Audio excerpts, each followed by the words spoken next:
So we go to the news, and like always, all of our news comes from Mike. We just follow his tweets, so you don't have to. And he tweeted something quite interesting, because do you guys remember the Lost Sands adventure?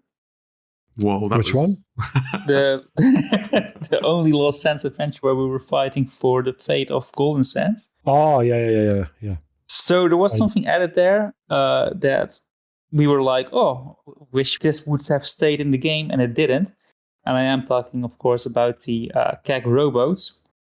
So I'll read the tweet first, because Mike replied to somebody else. He replied to Dylan A. James, and he said, totally off topic, but I've always wondered why you took away the Mega Keg/Reaper rowboats. Sir, they were like children to me, and now they are gone. And Mike's reply was, it was done to performance reasons alongside existing rowboats. It's a shame they've been gone for so long, but they will return.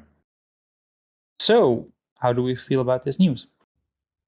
Okay, well, I don't really agree with them returning. Oh, okay. Ooh, okay. But because there's a much better thing than bringing these back. Allow us to attach a keg to a rowboat instead of giving us a static rowboat. Okay. You know what I mean? That's what I believe in. So getting this rowboat back as a static, like one piece, there it is not a really good idea in my opinion. It should have been that you go to a rowboat with a keg facing the back of it. You get, for example, to hold down R or any button, and then it just like when you vote for a flag, there's a radial, and then it attaches the keg in the back of a rowboat, and there you have it. This way it could be a normal keg, mega keg, Athena keg.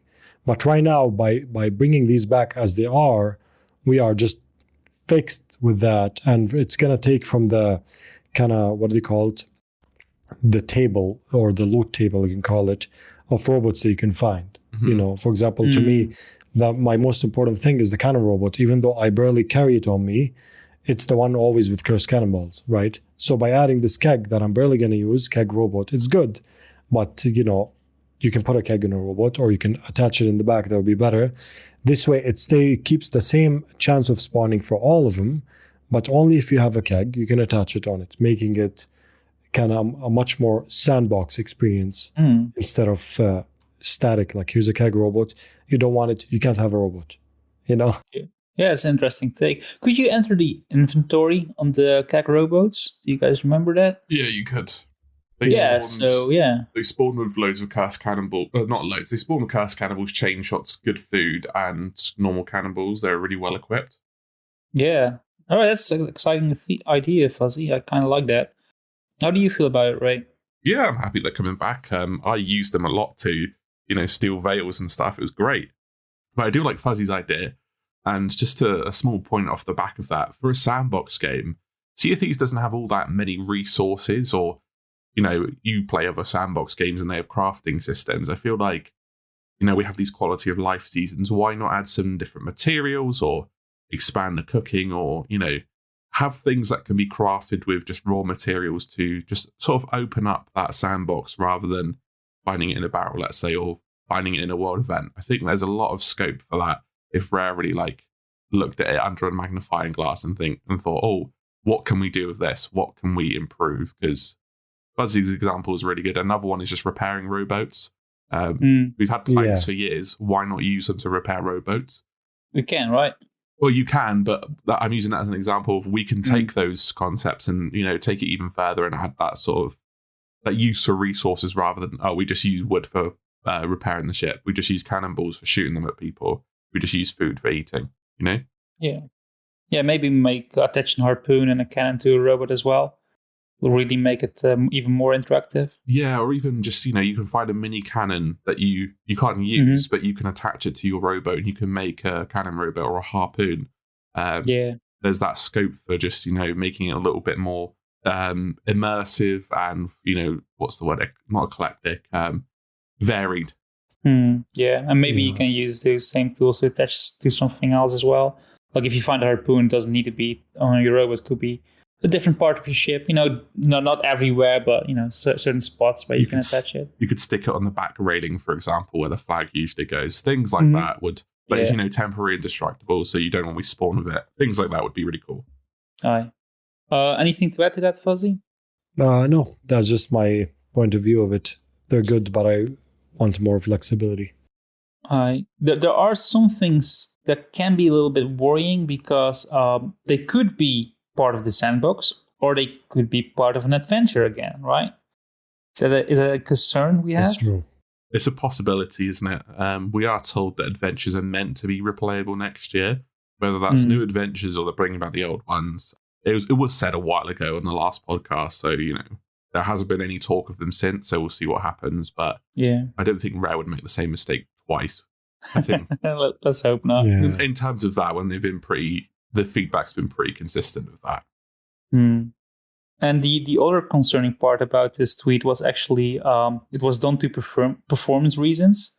So that's scary, because if you can't have Keg Rowboats because of performance reasons, like, does that mean we can't have big islands or big AI threats anymore if those rowboats don't work? How do you guys feel about that? To me personally, I'd rather, like, if we're gonna have a lot of performance issues because of Keg Rowboats, then it's better not to have them until they're sure of it. Because, like right now, you can put a keg on a rowboat. Like that's a good kind of compensation for server quality. Like, for example, they say like Sea of Thieves has the most beautiful water out there, which I agree with, but that's the main weight on the server all the time. Like, the main reason Sea of Thieves servers always suffer is because of the water in there. I'm a type of person that doesn't mind taking down some of that quality to give more breathing room for the server and gameplay. I find it interesting that adventures seem to have been time limited, probably because of the strain they put on the server.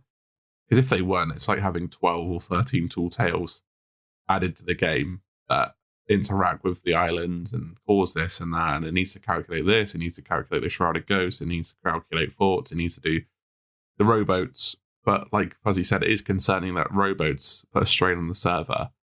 Yeah, that's worrying, isn't it? It's like it does feel like, especially with this year, that they've squeezed the absolute most they can out of this engine or this server or these consoles, you want to say, whatever the processing power is that is being, bottlenecked. It feels like we're really at the end of our tether here.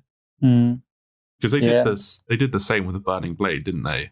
They removed it, and they removed the little thing underneath the Port Merrick. They removed the room temporarily, didn't they? Because of technical issues. Wait, the Burning Blade's not on Shipwreck Bay anymore? No, it is. They removed it for about a month, and they brought it back in July, I think it was. Oh, I didn't notice that. Yeah, it was a big thing that just sort of popped and disappeared. But that is worrying, sadly. Yeah, we'll see what happens with that. We'll see what happens.